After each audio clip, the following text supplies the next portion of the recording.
இதோ தேவனே என் ரட்சிப்பும், நான் பயப்படாமல் நம்பிக்கையா இருப்பேன்.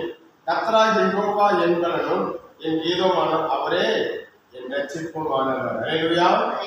இதோ தேவனே என் ரட்சிப்பு, நான் பயப்படாமல் நம்பிக்கையா இருப்பேன். கர்த்தராகிய யெகோவா என் பலனும் என் கீதமான அவரே என் ரட்சிப்புமானவர். அல்லேலூயா. கர்த்தர் நம்மை ரட்சிக்கிறவர். தேவன் எனக்கு பலம் உள்ளவராக இருக்கிறார். அல்லேலூயா. தேவனை சார்ந்திருக்கிறவங்க தேவ பலன் நம்மளோடு கூட இருக்கும். அல்லேலூயா.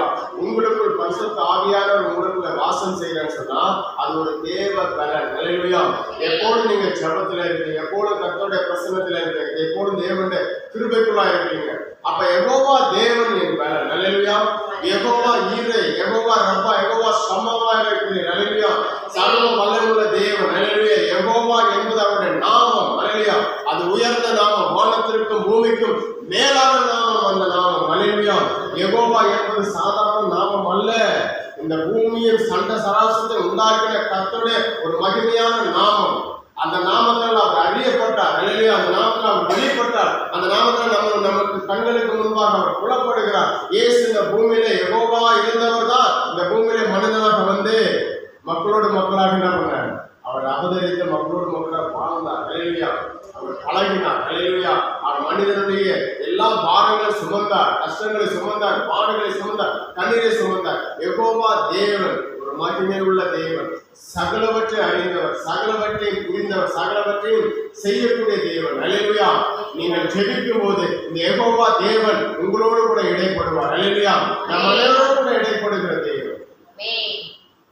அப்ப யெகோவா தேவன் ஒரு உயர்ந்த ஸ்தானத்தில் இருக்கிறவர், உயர்ந்தவராக இருக்கிறார், மகிமை உள்ளவராக இருக்கிறார், உன்னதத்தில் அவர் வாசம் செய்கிறார். அப்பேற்பட்ட தேவன் பூமியிலே தன்னை தாழ்த்தி இறங்கி வந்தார். அல்லேலூயா.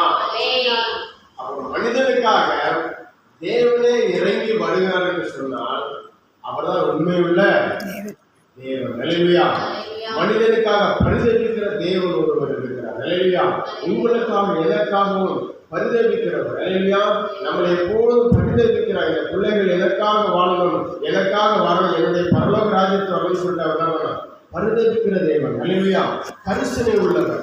ஒரு தாய் ஒரு பிள்ளை மேல் எவ்வளவு கரிசனை உள்ளவராக இருக்கிறாரோ அதே போலதான் யெகோவா தேவன் ஒரு கரிசனை உள்ளவர். அல்லேலூயா. ஒரு தாயை போன்றவர், ஒரு தகப்பனை போன்றவர். அவர் எப்பொழுதும் நம்மள நம்பிக்கை வைத்திருக்கிறார். அல்லேலூயா. நம்ம நம்பிக்கை வைத்திருக்கிறார். அந்த நம்பிக்கை அற்று போகாமல் கடைசி வரைக்கும் நம்ம வாழும்போது கர்த்தர் நம்ம வாழ்க்கை எல்லாவற்றையும் ஆசீர்வாதமாய் மாற்றுகிறார். அல்லேலூயா. நம்பிக்கை அற்று போகிற ஜனங்கள், பாதியிலே இந்த உலகத்தை விட்டு போகிற ஜனங்களுக்கு நம்பிக்கை அற்று போகிறது. அல்லேலூயா. மனுஷன வாழ்க்கை கொஞ்ச காலம், அது தேவனுக்கு நம்ம உண்மை உத்தமாய் வாழும்போது கர்த்தர் நம்ம என்ன பண்ணுவார்? கரிசனை வைப்பார். அல்லேலூயா. நம்மளை இரக்கம் காட்டுவார். நம்ம மேல என்ன பண்ணுவார்? எப்பேற்பட்ட போராட்டங்கள், வியாதியா எந்த பிரச்சனை வந்தாலும் கர்த்தர் நம்ம தாங்கக்கூடியவராக இருப்பார். அல்லேலூயா. நமக்கு வேதத்தில் எழுதப்பட்ட கர்த்தர் வியாதியை தாங்குகிறவர், படுக்கை முழுவதையும் குணப்படுத்துகிற தேவன். கர்த்தர் நமக்கு எல்லா காரியம் நமக்கு வேதத்தில் எழுதி வைத்திருக்கிறார். வேத வசனத்தை நம்ம நம்பி வேதத்தை நம்ம படிக்கும் போது கர்த்தர் நம்ம வாழ்க்கை எல்லாவற்றையும் ஆசீர்வாதமாக மாற்றுவார். அல்லேலூயா. அப்போ ஏசியா சொல்லுகிறார், இதோ தேவன் என் ரட்சிப்பு. தேவன் நமக்கு ரட்சிப்பு, ரட்சகராக இருக்கிற அவர் தான். அல்லேலூயா. ஏனென்றால் 6000 ஆண்டுகளுக்கு முன்பாக, இயேசு பிறப்பதற்கு 4000 ஆண்டுகளுக்கு முன்பாக ஏசியா தீர்க்கதரிசி எழுதி வைத்தால் தேவன் என் ரட்சிப்பு. அல்லேலூயா.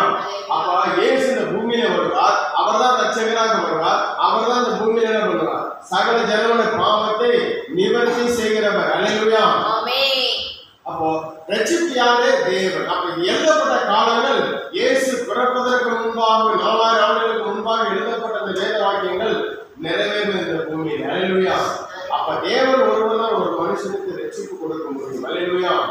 எந்த மதமா இருந்தாலும் சரி, எந்த இனமா இருந்தாலும் சரி, எந்த மதத்தினுடைய எந்த ஜாதியா இருந்தாலும் சரி, இயேசு ஒருவர் தான் ஒரு மனுஷனுக்காக மடித்து அவர் 3 நாள் உயிரோடு எழுந்த தேவன். அவர் இன்றைக்கு நமக்கு ஜீவனோடு இருக்கிறார். அல்லேலூயா. அவர் தான் ரட்சிப்புக்கான வழி. வேற எதனாலும் உங்களுக்கு ரட்சிப்பே வராது.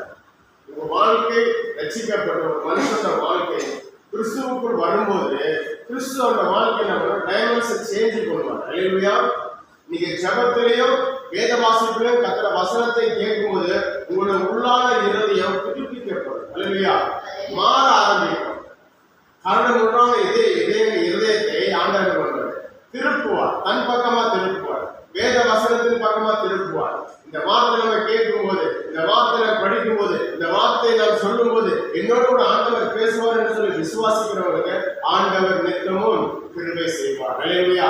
மனிதன் டைமென்ஷன் மாற்றுவார். ஒரு மனிதன் பாவத்தில் விழுந்து கிடக்கிற மனிதன் ஒரு ஆசீர்வாதம் இல்லாம இருப்பான், ஒரு சாபத்தோடு இருப்பான். அவனோட வாழ்க்கையில செய்யற எல்லா காரியத்திலும் ஒரு ஆசீர்வாதம் இருக்காது. அவன் செய்கிற எல்லா காரியம் செய்தாலும் சில நாட்களில் தோல்வியிலே முடிகிறது. அல்லேலூயா. அப்பேற்பட்ட ஜனங்கள் இயேசுவை நம்பி வரும்போது இயேசுவோட வாழ்க்கையிலே புதிய திருப்புமுனையை உண்டாக்குகிறார். அல்லேலூயா. ஒரு புதிய காரியத்திலே உதவி பண்ணுகிறார். ஒரு புதிய ஆசீர்வாதமான வழிகளுக்குள் அவர்களை நடத்துவார். அல்லேலூயா. அதான் இயேசு செய்கிற அற்புதம். அல்லேலூயா. சமாரிய ஸ்திரீ சொல்லுகிறார், ஒருவர் வந்து இருக்கிறார், என்னுடைய வாழ்க்கையை குறித்து சொல்லுகிறார், நீங்க வந்து பாருங்கள். அல்லேலூயா. புரியுதுங்களா? என்னை குறித்து நான் செய்த எல்லா காரியங்களையும் குறித்து அவர் என்னோட சொன்னார். அவர்களோ இருக்கிறார், வந்து பாருங்கள். அப்ப வந்து பார்க்கணும், இயேசு கிட்ட வந்து பார்க்கணும், சபைக்கு வரணும், சபையில வசனத்தை கேட்கணும். கர்த்தர் வார்த்தை கேட்கும்போது கர்த்தர் பண்ணுவார், மாற்றங்களை உண்டு பண்ணுவார். ஒரு மனிதன் எப்பேற்பட்ட சூழ்நிலைகளும் வாழலாம், எப்பேற்பட்ட பாவம் நிறைந்தவனா கூட வாழலாம், எப்பேற்பட்ட சாபம் நிறைந்தவனா கூட மாறலாம். ஆனால் இயேசுவின் ரத்தம் அவனுடைய பாவங்களை, சாபங்களை, கழிவுகளை பரிசுத்தப்படுத்தும். அல்லேலூயா. அதுதான் தேவன் செய்கிற ஒரு மாற்றம். அப்போ வேத வசனம் ஒரு மனுஷனுக்கு